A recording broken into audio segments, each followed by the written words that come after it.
Hello students, इस question में अपने को क्या पूछा है? Sum of all values of theta belong to 0 to pi by 2 satisfying sine square 2 theta plus cos to the power 4 2 theta equal to 3/4। इसमें अपने को थीटा की जितनी भी वैल्यूज है जो इस इक्वेशन को सेटिस्फाइड करती हैं वो निकालने और उनका सम निकालना है उसके बाद। लेकिन वो थीटा कैसा होना चाहिए? 0 से पाई बाय 2 की रेंज में होना चाहिए। देखिए क्या इक्वेशन दी है। इक्वेशन दी है साइन स्क्वायर 2 थीटा प्लस कोस की पावर 4 2 थीटा इक्वल टू 3/4। ये इक्वेशन दी है ना। अब इसको एक ही में बना लेते हैं, साइन में कन्वर्ट कर लेते हैं सबको। तो ये हो जाएगा साइन स्क्वायर 2 थीटा। इसको अपन कैसे लिख सकते हैं?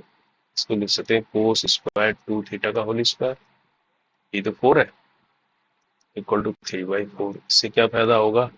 इससे ये होगा कि साइन स्क्वायर 2 थीटा, इसको क्या लिख सकते हैं अंदर? 1 minus sine square 1 minus sign square 2 theta की पावर 2। ठीक है, यहाँ तक कोई दिक्कत नहीं है। अब इसको खोल देते हैं, 2 थीटा प्लस इसको 1 प्लस साइन की power 4 2 theta minus 2 sine square 2 theta equal to 3/4। ये तो आएगा ये, है ना। और ये साइन स्क्वायर 2 थीटा, ये माइनस 2 साइन स्क्वायर थीटा।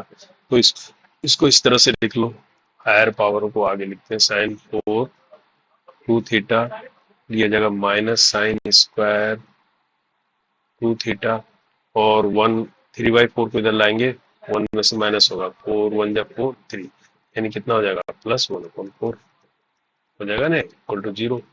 4 से इसको मल्टीप्लाई कर देते हैं तो 4 की power sine 4 2 theta minus 4 sine square 2 theta sine square 2 theta +1 equal to 0। इस तरह के क्वेश्चन बन गए ना ये। अब इसको सोल्व करना है ना, यानी इसको अपन ऐसे लिख सकते हैं। इसको सोल्व करने के लिए इसको ऐसे समझ लो, sine square 2 theta equal to x. ठीक है, तो अब इससे क्या होगा? इसको अपन लिख सकते हैं 4x की पावर 2, क्योंकि इसका भी स्क्वायर होगा ना, एक्स स्क्वायर, तो एक्स स्क्वायर साइन 4 2 थीटा आ जाएगा। तो यहाँ पर आ जाएगा -4x + 1 इक्वल टू 0।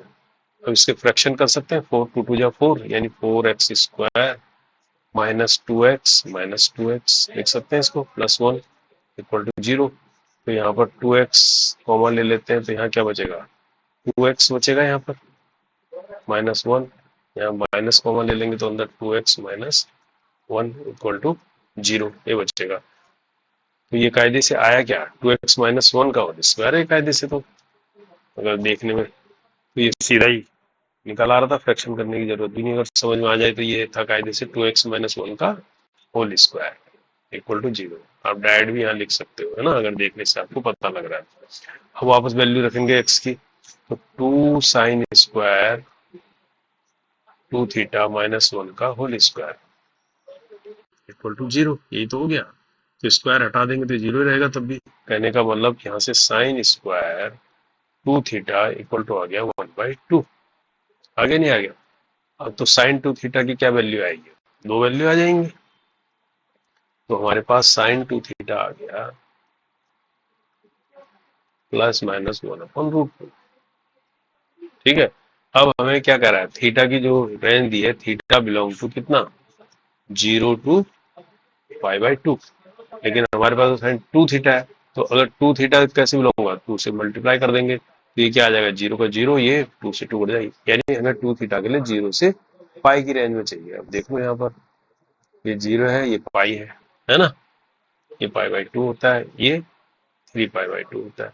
अब देखो, अगर मैं यहाँ से साइन 2 थीटा लेता हूँ, साइन 2 थीटा इक्वल प्लस लेता हूँ, +1/√2, है ना। तो ये मेरा किस में आता है?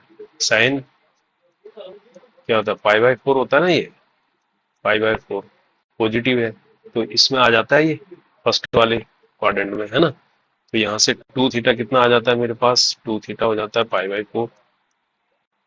तो इसका मतलब थीटा हो जाता है मेरे पास π/8, ये वैल्यू आती है। अब दूसरा देखो, हमें 0 से पाई की भी, 0 की से पाई की भी, एक तो यहाँ आ गया π/4, और कहाँ आ सकता है, और इधर आ सकता है, इधर तो ले नहीं सकते। तो इधर हम देखेंगे क्या होगा, अगर इसकी वैल्यू लेते हैं, दूसरी वैल्यू क्या होगी, 1/√2, 1+√2 पाई माइनस, है ना। तो कहने का मतलब हम ये भी लिख सकते हैं sin 2 theta is equal to 1/√2, है ना ये प्लस में। तो इसको मैं दूसरी वैल्यू क्या लिख सकता हूँ, इसको मैं लिख सकता हूँ साइन पाई माइनस पाई/4, क्योंकि सेकेंड क्वाड्रेंट में क्या होता है, साइन तो पॉजिटिव ही होता है ना। तो ये साइन पाई/4 ही आ जाएगा, यही आ जाएगा। तो कहने का मतलब ये वैल्यू क्या आ जाएगी, साइन 3 पाई/4,